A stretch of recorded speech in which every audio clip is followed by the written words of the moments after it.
Recentemente tivemos o UFC 282 e na luta principal tivemos a disputa pelo cinturão meio pesado entre o ex-campeão Jan Blachowicz e o Magomed Ankalaev. A luta acabou empatada e o cinturão, portanto, continuou vago e agora o Glover Teixeira, que disputaria o cinturão contra o Prochazka, que era o campeão, vai ter a sua oportunidade. Foi confirmado que o Glover enfrenta o Jamahal Hill, que é o 7º do ranking, no UFC Rio, o próximo UFC numerado já, que é o UFC 283. Então, agora no começo do ano que vem, o Glover vai poder recuperar o seu cinturão e, quem sabe, recuperando, enfrentar o Prochazka na revanche e tentar devolver a derrota que ele acabou sofrendo. Então, é sobre essa luta que eu vou falar aqui agora. E a primeira informação que eu quero trazer para vocês, antes de falar do Jamahal Hill, das estatísticas, comparar com o Glover, dar minha opinião e tal, eu já quero trazer o favorito segundo algumas bolsas, né? Algumas bolsas pelo mundo já colocaram a luta para você fazer a sua escolha, já tem as cotações, e o Glover Teixeira aparece como zebra. Pois é, mesmo mais bem ranqueado, sendo ex-campeão, tendo feito aquela luta com o Prochazka, ele aparece levemente como zebra. Ele tem 55%, na verdade o Jamahal Hill tem 55% de favoritismo, então o Glover tem 45%. Realmente não é um favoritismo muito grande, nem acho, pra falar a verdade pra vocês, nem acho um grande absurdo, e pelo contrário, né, é uma boa oportunidade. Se aparecer essa cotação na stake nos próximos dias, eu vou aproveitar.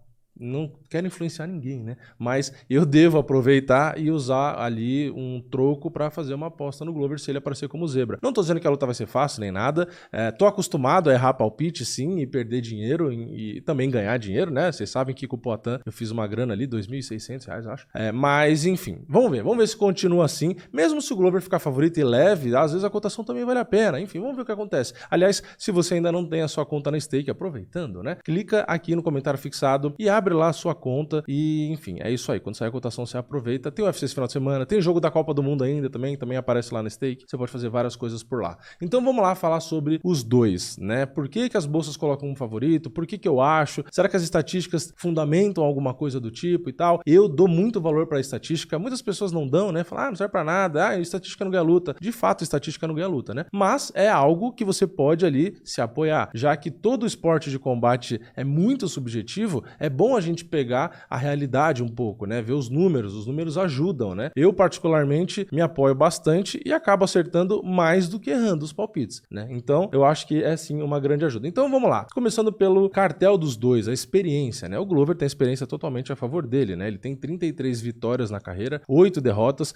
e o Jamahal Hill tem apenas 12 lutas, né? Sendo 11 vitórias e uma derrota, na verdade 13, né? Porque tem o no contest também. Então, tem muito menos lutas, tem menos experiência o Jamahal Hill, mas, por outro lado, o Glover é bem mais velho, né? Então, o Glover já tem os seus 43, enquanto o Jamahal Hill tem os seus 31. Então, por um lado, um é mais experiente, pode ser útil, mas, por outro lado, o outro é bem mais novo, então também tem uma vantagem física, né? Aí você tem que sair pesando, né? Eu vou pular alguma estatística aqui, vou pegar as principais, né? Falando até antes, né, da altura e da envergadura, o Glover tem 1,88 e, segundo as informações aqui, 1,93 de envergadura. O Jamahal Hill é 5 centímetros mais alto, né? Ele tem 1,93 m e de envergadura ele tem 2,01 m. Então ele é mais alto e tem um pouco mais de envergadura do que o Glover, né? Seguindo aqui nas comparações, a gente tem o Glover com uma média de volume de golpes de 3,8 golpes por minuto. O Jamahal Hill tem 6,46. É um dos volumes mais altos do UFC, mesmo sendo um meio pesado. Então é um pouco chamativo esse número, né? Tem que realmente tomar cuidado com ele. A precisão na trocação do Glover é de 50%, do Jamahal Hill é de 52%, então uma diferença pequena. A gente tem nos golpes absorvidos, ou seja, quantos golpes eles são atingidos. A gente tem o Glover sendo atingido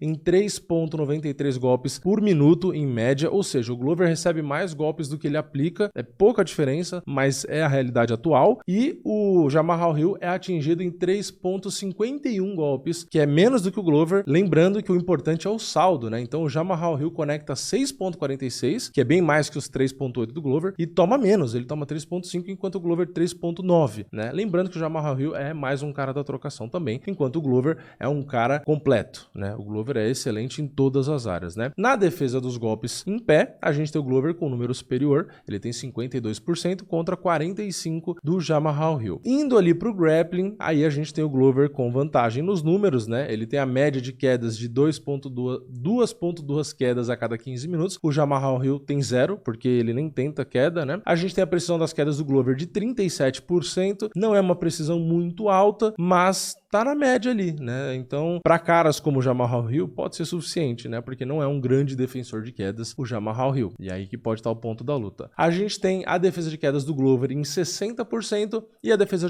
do Jamahal Hill é um pouco melhor, é 65%. E a gente tem a média de finalizações do Glover sendo uma finalização a cada 15 minutos e o Jamahal Hill também não tem média. Ou seja, na luta agarrada, o Jamahal Hill não tenta finalizar, não tenta aplicar queda. A única coisa que ele tenta ali é manter a luta em pé e ele consegue em 65% das vezes. Então é uma defesa de quedas razoável, não dá para chamar de ruim, né? Ruim seria, eu acho que menos de 60%, né? Aí eu acho que já dá para começar a considerar que não é muito eficiente, né? Cada 2 quedas você toma uma, não é uma defesa muito boa, né? Mas 65% tá na parte boa, na minha opinião. Pegando as últimas lutas, né? O Glover foi derrotado pelo Prohaska, ganhou do Blachowicz, ganhou do Marreta, ganhou do Anthony Smith, ganhou do Kirillov, ganhou de muito nome bom, quase ganhou do próprio Prohaska, né? Então também tá voando o Glover. E a gente tem o Jamahal Hill, que vem de vitória do Marreta, assim como o próprio Glover, vitória em cima do Johnny Walker, do Jimmy Crute, do Paul Craig. Ele perdeu, né? Ele sofreu aquela finalização que saiu o braço do lugar lá, foi bem feio, né? Aquela finalização. E ele ganhou do Ovin Sampru. Então, o que acontece? Nas estatísticas, a gente realmente tem na parte em pé uma vantagem pro Jamahal Hill. Mas eu não acho que o Glover vai querer fazer a luta só na trocação, que foi o que o Ankalaev quis fazer no começo da luta com o Blachowicz.